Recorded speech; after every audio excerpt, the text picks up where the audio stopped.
Hi, I'm Geerges. Vladimir Putin's Russia planned and executed a campaign to undermine our democracy and influence our 2016 presidential election. How did they do it? Why? And what are they planning next? This is of the scale of 9/11, if not bigger, in terms of the impact on democracy. If we don't have confidence in those elections, you really don't have a well-functioning democracy. Welcome to the Geerges Show.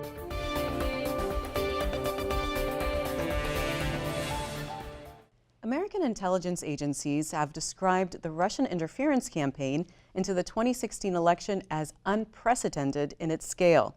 That operation involved leaks of tens of thousands of stolen emails, the flooding of social media sites with false claims, and the purchase of ads on Facebook and Google.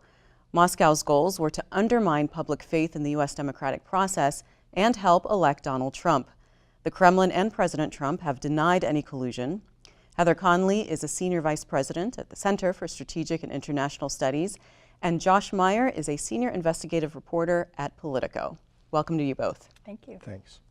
Josh, there are several investigations going on. There's Mueller's, there's a couple of congressional investigations. Where does all this stand? It's very fluid right now, Mimi. I think that the Senate and the House Intelligence Committee investigations are the ones that we should really look at to see, what happened during the election, what the sort of information and influence operations by Russia did, and to what extent did they influence the election. The other ones, I think, the Judiciary Committee in particular is more looking at, whether any laws were broken. But in terms of big picture stuff, I think that the Intel committees, especially the Senate, are the ones that are going to be driving this. And so, they're trying to bring in people now for private meetings and interviews, and soon we're going to see some public hearings. I can't wait to hear what kind of questions are asked and what kind of information they're getting. We're also seeing information leaking out of the committees now and by Facebook, Twitter, and even Google themselves to try to get ahead of these investigations. So you're seeing what kind of ads were purchased by suspected Russian entities. One thing that we're going to be seeing more of is organic content, that there's a lot of concern that it wasn't just the paid ads, but it was, creating individual accounts, resurrecting fake and suspended accounts. I mean, there's potentially millions of those out there just sort of floating around. And also just creating bot activity that was driving narratives and really could have influenced and changed the outcome of the election.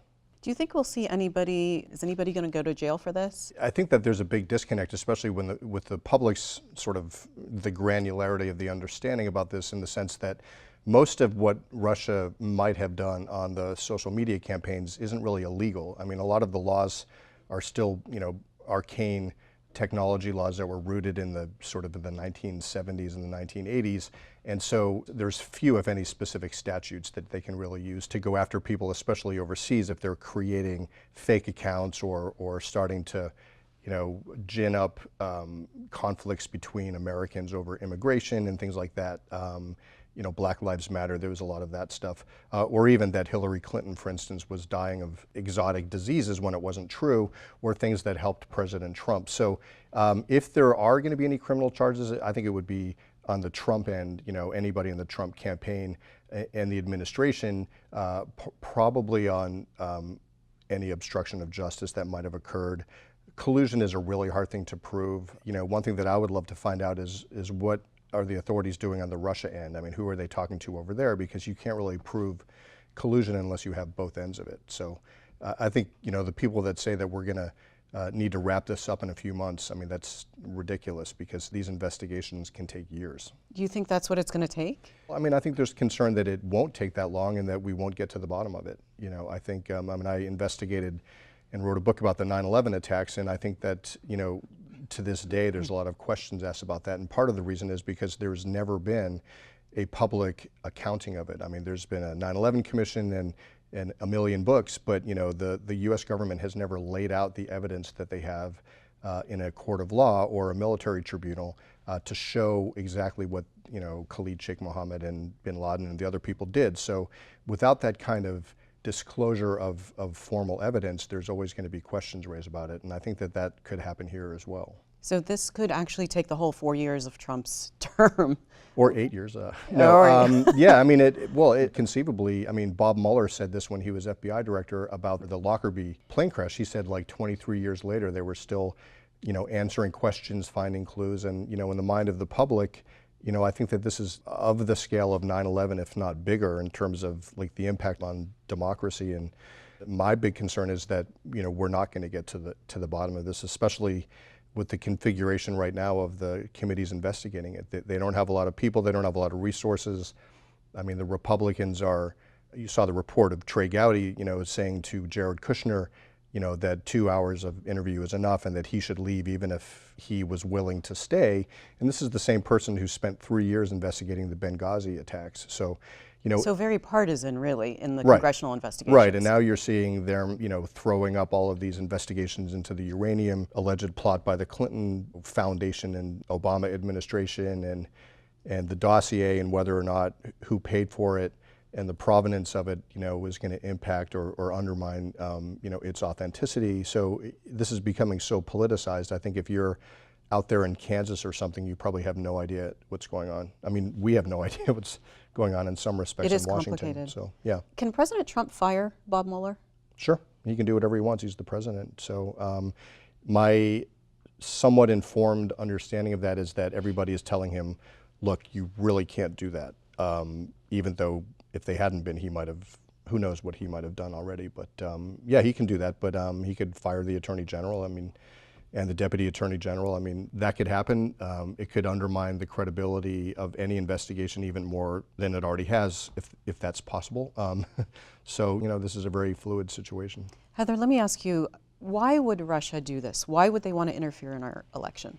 So there are a lot of analysis to try to understand the why. My belief is to erode faith and confidence in liberal democracies, in U.S. leadership, in U.S. alliances.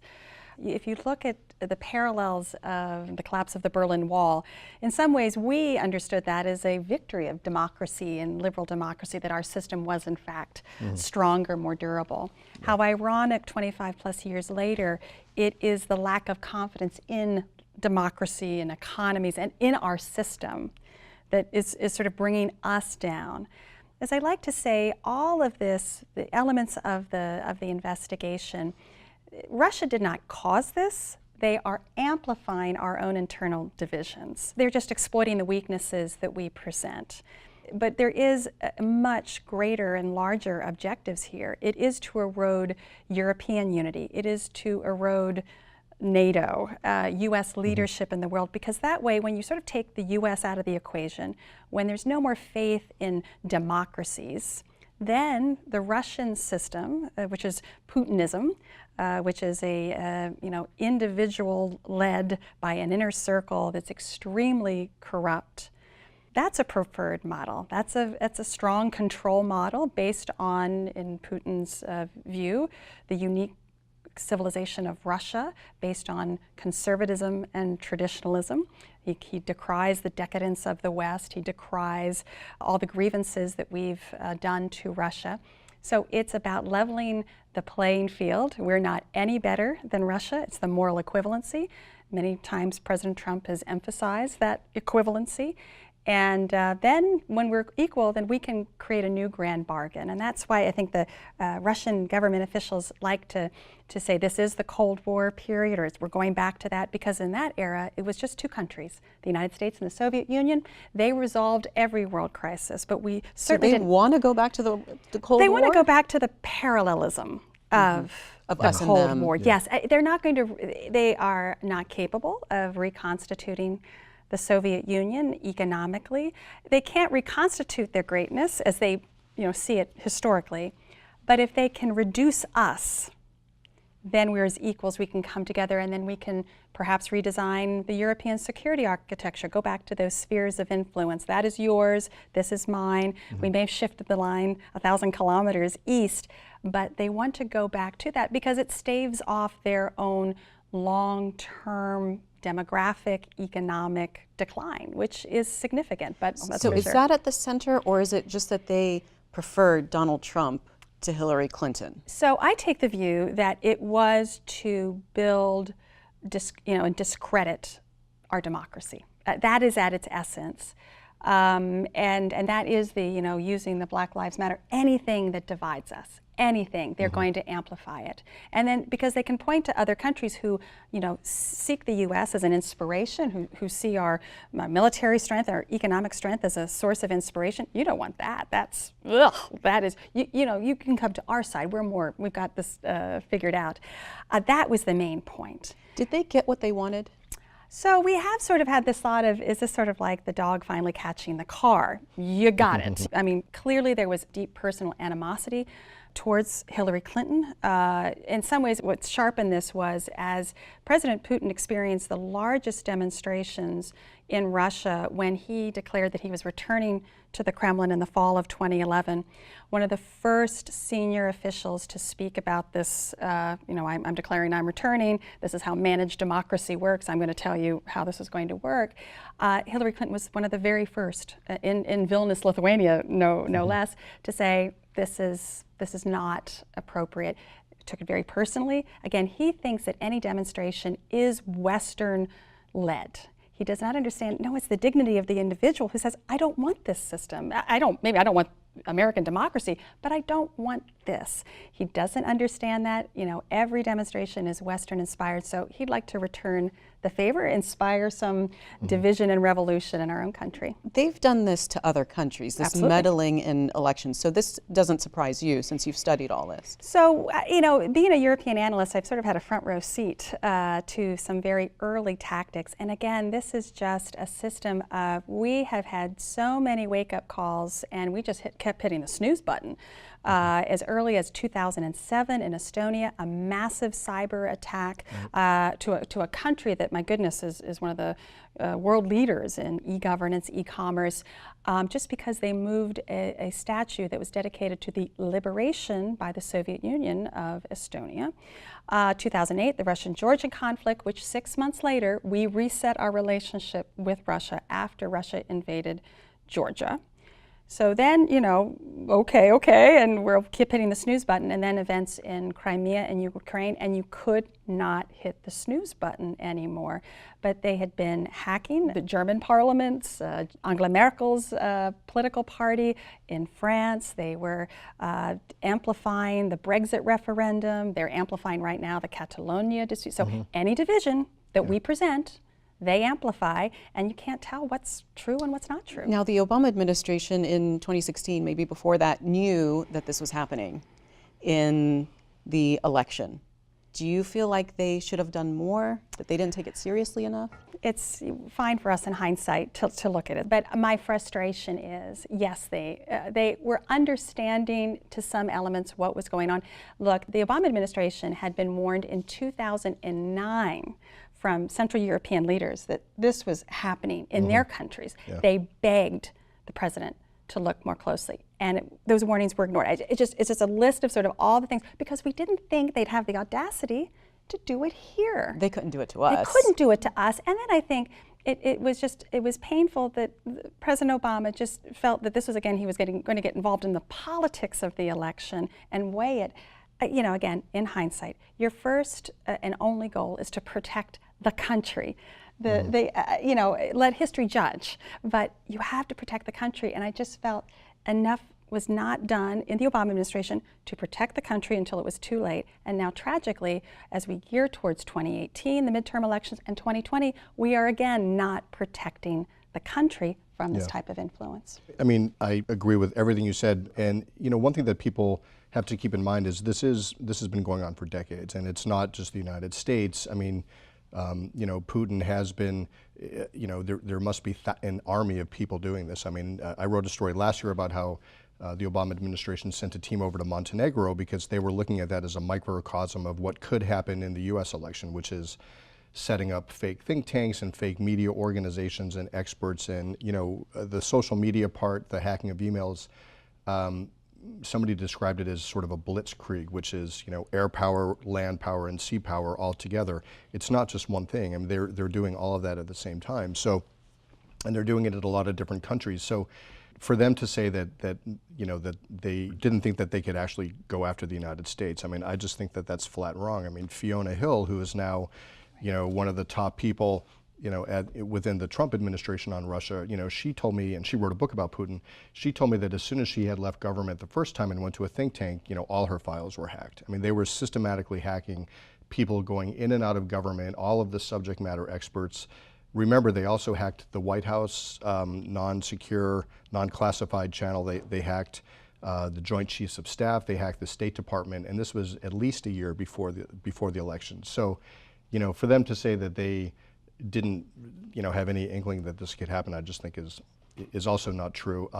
In terms of whether the dog finally did catch the car, I think there is an element of that, but I also think that one thing that's important to stress is they really did despise Hillary Clinton. So Putin believes and insists that the US government was trying to meddle in the Russian election back in 2011, and I think that there does need to be sort of an open airing of the facts here, which is that the United States does do some of that stuff. I mean, I don't think we hack and weaponize emails, but we hack like other people. I was going to ask that question. We do actually fund opposition groups and research and things like that. I mean, and the CIA has meddled in other countries' elections. Yes. So is this just us getting a taste of our own medicine? Well, this is a step further than anybody's seen in terms of the what we as journalists kept writing about, sort of as this was transpiring, was that it's not new that governments hack each other. What's new is that they weaponize the information.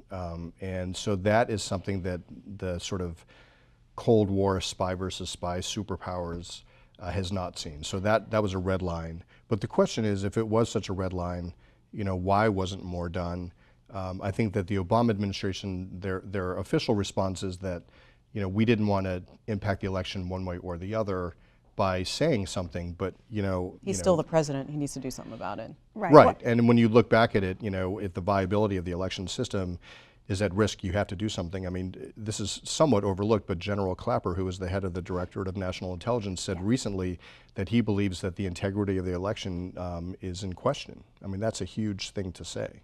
So. Well, and I think that the distinction with what Russia is doing, this is part of their military doctrine called New Generation Warfare. Right. I mean, while yes, the United States does support political party development, we support, strengthening institutions, absolutely. Right. And yes, of course, there is covert means there. But again, that's because we believe and help strengthening civil society and institutions is part of who we are.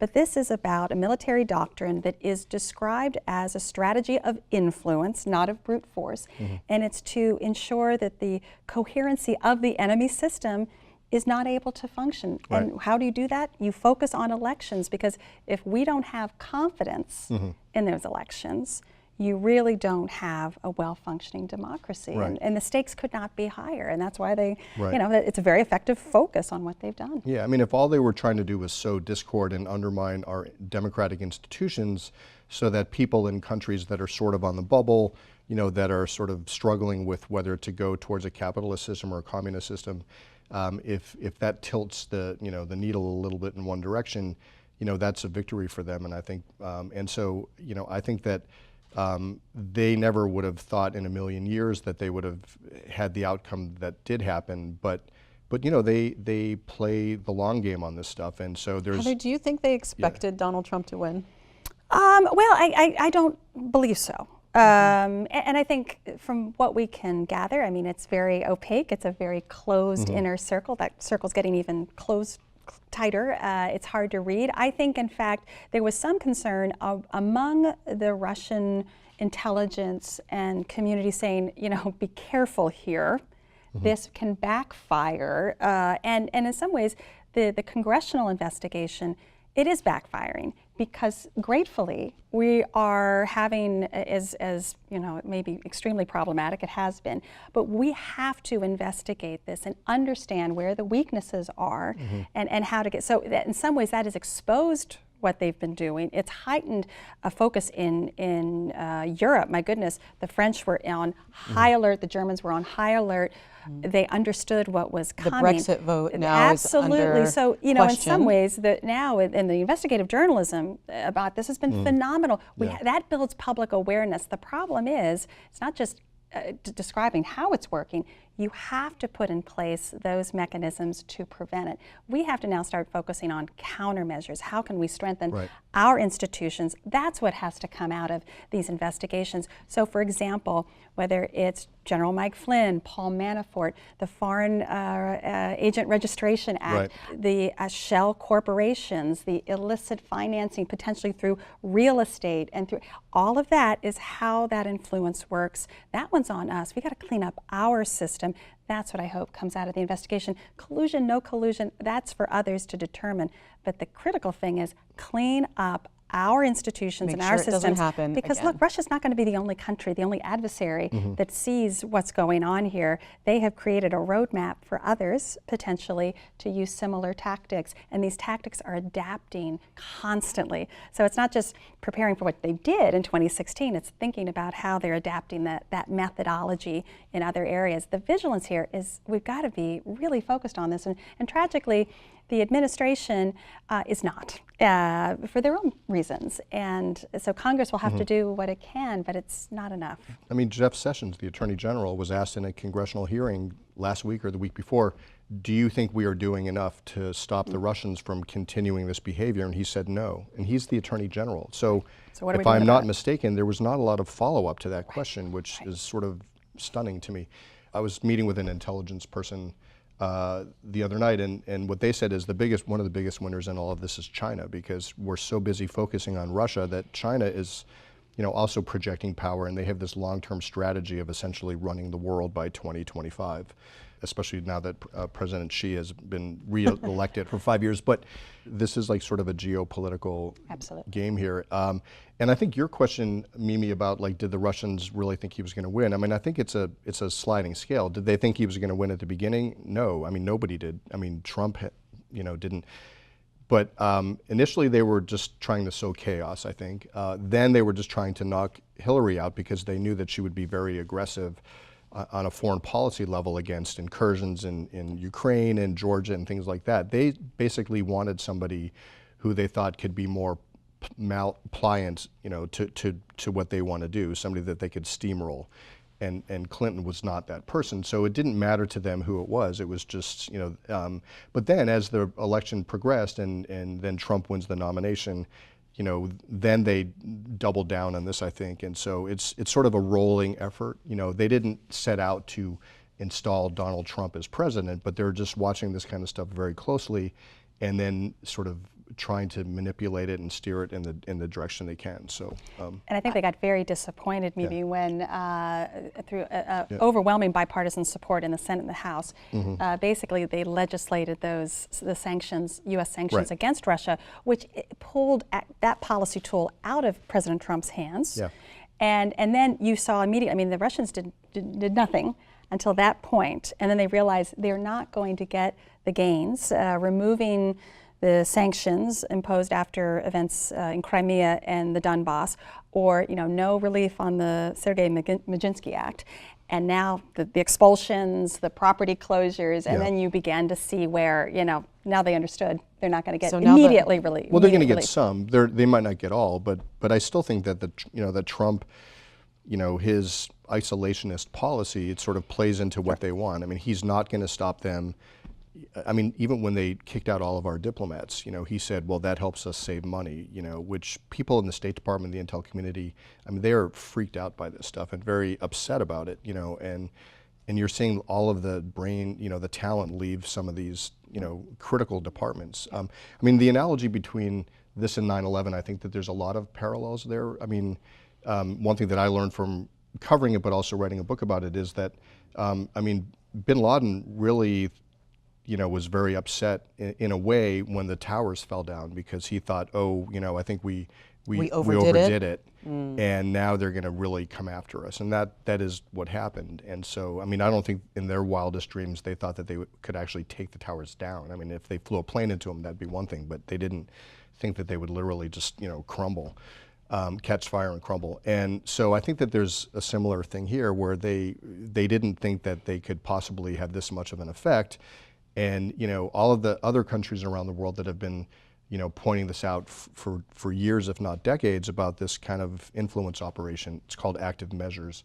As the case with a lot of things, once it happens to the United States, that sort of raises the global profile of it. So, You know, I think that in But some do you ways. think they'll do it again? Will they keep trying, is the question. So I believe they will. I believe, well, again, all we're seeing is they've just increased the operational tempo here. Again, not stopping with the U.S., the French elections, the German elections, getting ready for the Italian elections next spring for Europe. So where there's already division, they are going to fan that. They are going to do, you know, more nuclear saber rattling to Because scare. it's worked, so why not do it again? It works. And again, we're giving them plenty of weakness. And this is where I, you know, when Josh was explaining the, you know, the partisanship that's now crept into the investigation, when I had to testify before the Senate Judiciary Committee, I said, you know, there's three elements here that we've got to do. First of all, everything we do has to be bipartisan, because that partisanship is division that Russia totally plays into. So bipartisanship, transparency. And this is where these investigations have got to shed a light on a lot of financing and illicit financing that's really helping empower Russian influence. And then everything that Congress does in this space has to rebuild trust between the American people and the government. There is so much more to talk about, but we've run out of time. Thank you both so much for being on the program. Sure. This has been the Mimi Geerges Show. You can see all of our programs on WHUT.org and YouTube. Connect with us on Facebook and Twitter and leave me your comments there. You can also subscribe to our new podcast. Thanks for watching, and I hope you'll join me again next time.